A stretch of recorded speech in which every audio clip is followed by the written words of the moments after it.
네, 상클 라이프 시간입니다. 학교를 졸업하면 공부도 끝일 것 같지만 하루하루 배움에는 끝이 없죠.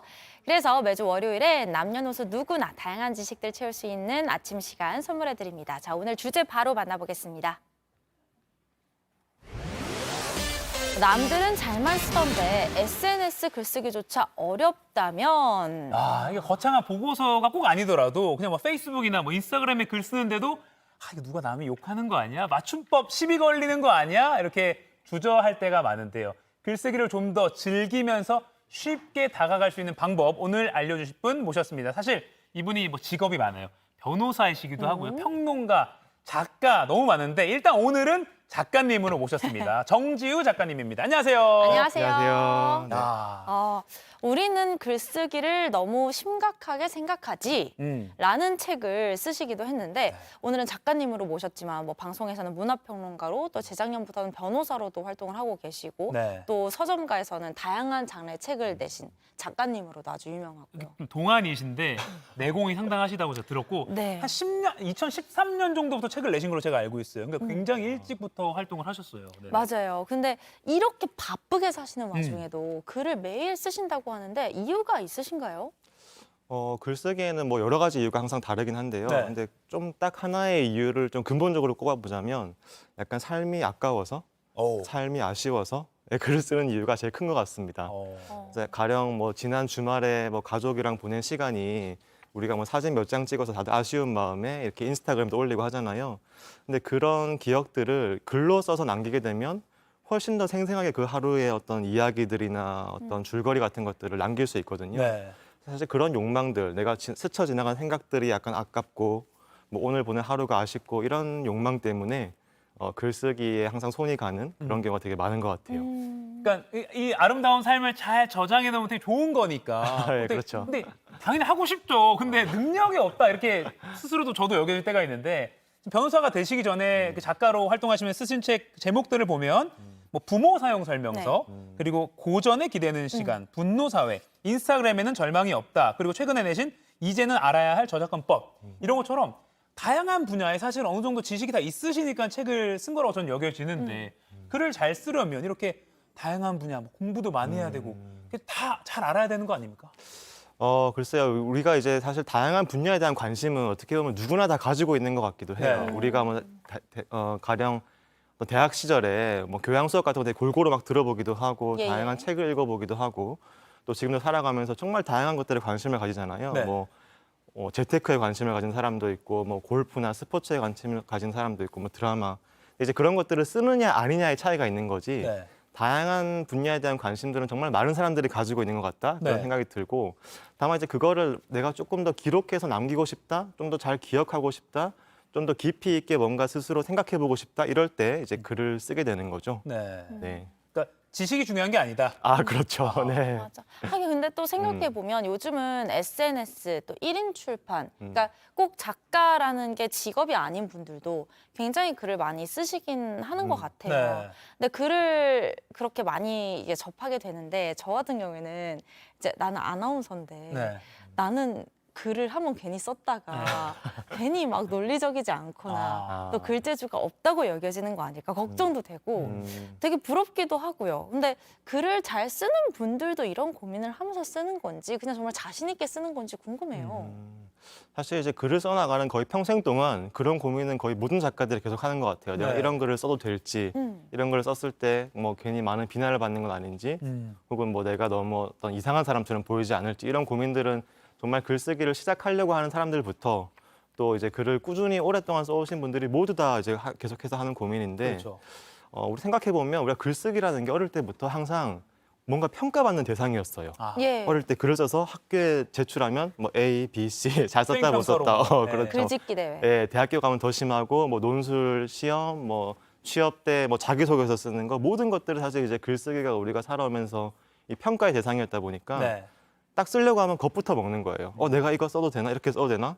사실 그럴 때 제일 좋은 방법은 우리가 익명이나 필명을 쓰는 거죠. 아. 그래서 요즘에 이제 익명 게시판, 뭐 블라인드 게시판 굉장히 성행하고 있잖아요. 네네. 사실 이제 그렇게 사실 전 그렇게 쓰는 것도 다 글쓰기라고 생각하거든요. 예. 나의 고민을 털어놓고 나의 생각을 쓰고 이제 사실 그렇게 글쓰기 아마 쓰고 계실지도 몰라요. 여기 아나운서님도 네 블라인드에 네, 그렇게 이제 시작하는 게 사실 되게 중요하지 않나 예. 네, 그런 생각이 듭니다. 깜짝 놀랄 만한 부분을 짚어주셔서 쓰고 계신가요? 익명부 말하지 않겠습니다.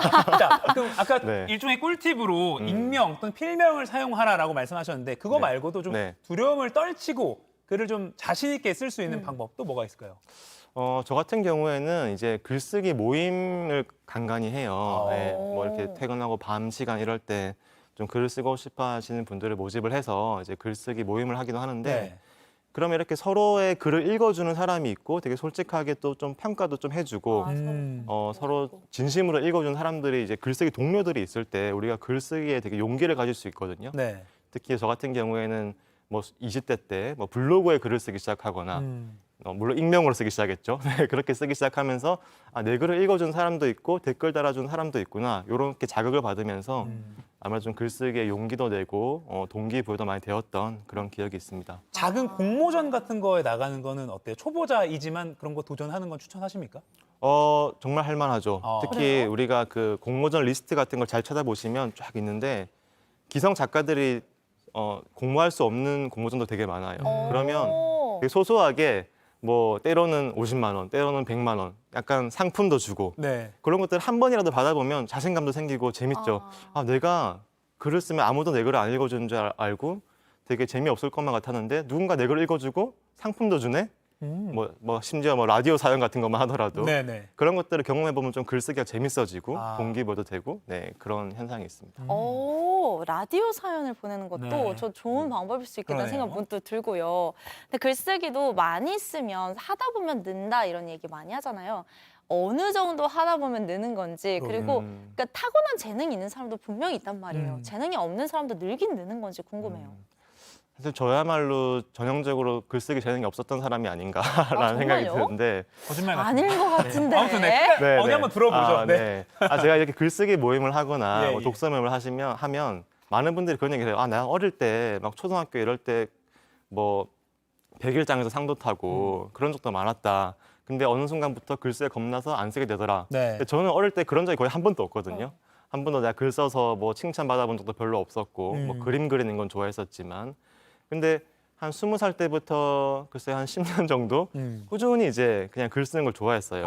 이렇게 블로그에 글 쓰기 시작해서 뭐 일기도 쓰고 내가 본 영화가 있으면 영화에 대한 생각도 쓰고 네. 또 책을 읽으면 책에 대한 생각도 쓰고 뭐 연애를 하면 연애에 대한 생각도 쓰고 이런 것들을 쭉 쓰다 보니까 이제 그게 세월이 쌓이고 뭐 습관이 되다 보니까 지금은 글 쓰는 게 전혀 두렵지도 않고 힘들지도 않고 굉장히 그냥 일종의 몸에 배인 습관이 됐거든요. 네. 누구나 사실 꾸준히 하면 네, 그런 습관이 되는 글쓰기를 할 수 있게 된다. 네, 그런 생각이 드네요. 그렇군요. 오늘 이 작가님과는 잠시 후에 본방송 마치고 상클 2교시 JTBC 뉴스 유튜브에서도 만나 뵐 건데 저희가 시간이 좀 이렇게 훅 빨리 가서요. 종합적으로 한 질문 하나 드리면 네. 여전히 글쓰기가 두렵고 뭐 많이 쓰면 좋다고 하셨지만 그래도 실천하기 어려운 거가 많아요. 뭐 삶에 힘들고 퇴근하면 힘든데 언제 글 쓰고 있냐라는 분들도 있고 자 그런 분들을 위해서 지금 오늘 당장 행동에 옮길 수 있는 실천 꿀팁 하나를 딱 전해주신다면 뭐가 있을까요? 내가 누구에게 이 이야기를 하고 싶은지를 네네. 한번 떠올려보면 되게 좋을 것 같아요. 예를 들어 저 같은 경우에는 처음에 신혼생활 하면서 육아하면서 로스쿨을 다니기 시작했었거든요. 네. 근데 그때는 맨날 하루 종일 공부하고 이제 아내랑 이야기할 시간도 없고 근데 또 집에 가면 또 아이 돌봐야 되고 하다 보니까 너무 이제 일상이 힘든 거예요. 근데 그럴 때 제가 글을 막 쓰기 시작했는데 많이 썼는데 주로 아내랑 대화할 시간이 없는데 아내가 읽었으면 좋겠는 글을 많이 썼었어요. 네, 그래서 뭐 내가 생각하는 삶이란 어떤 거고 결혼 생활은 어떤 거고 아이와 우리가 함께 보낸 시간 얼마나 네. 소중한지 이런 것들을 조금씩 쓰기 시작했었는데 그걸 아내가 읽어주니까 약간 부부 싸움도 줄어들고 가정의 평화도 조금씩 생기고 소통도 잘 되고 그러니까 예. 내가 글을 쓸 때 이 글을 정말 내 가까운 사람이나 누가 읽었으면 좋겠는지를 한번 구체적으로 떠올려 보면 네. 좀 글을 쓰는데 동기부여도 되고 당장 약간 편지 쓴다는 느낌으로 네. 네, 그렇게 시작을 해보면 좋지 않을까 생각이 듭니다. 너무 좋은 방법이네요. 글의 진정성이 담길 수밖에 없겠어요. 그리고 부담 없이, 그러니까 내가 말을 건네고 싶은 사람한테 말을 건네는 거니까 오히려 좀 장벽이 낮아지는 것 같다라는 생각 들 수 있을 것 맞아요. 같고요. 그리고 오히려 말로 했을 때보다 더 큰 힘으로 다른 사람들한테 울림을 줄 수도 있을 것 같고요. 잘못한 거 고백하기 좋을 것 같고. 네네네. 누가 보면 좋겠는지를 설정하고 글을 쓰는 걸 도전해보자, 이렇게 정리해보겠습니다. 우리 정지우 작가님이 앞서 말씀드린 대로 뭐 문화평론가, 변호사, 강연자 등 많은 직업이 있습니다. 프로 엔잡러라고 하잖아요. 이런 이야기까지, 그리고 또 글쓰기에 대한 궁금증까지 잠시 후 JTBC 뉴스 유튜브에서 조금 더 이야기 들어보겠습니다. 네. 작가님 조금만 더 기다려주세요. 아, 네. 고맙습니다. 감사합니다. 고맙습니다.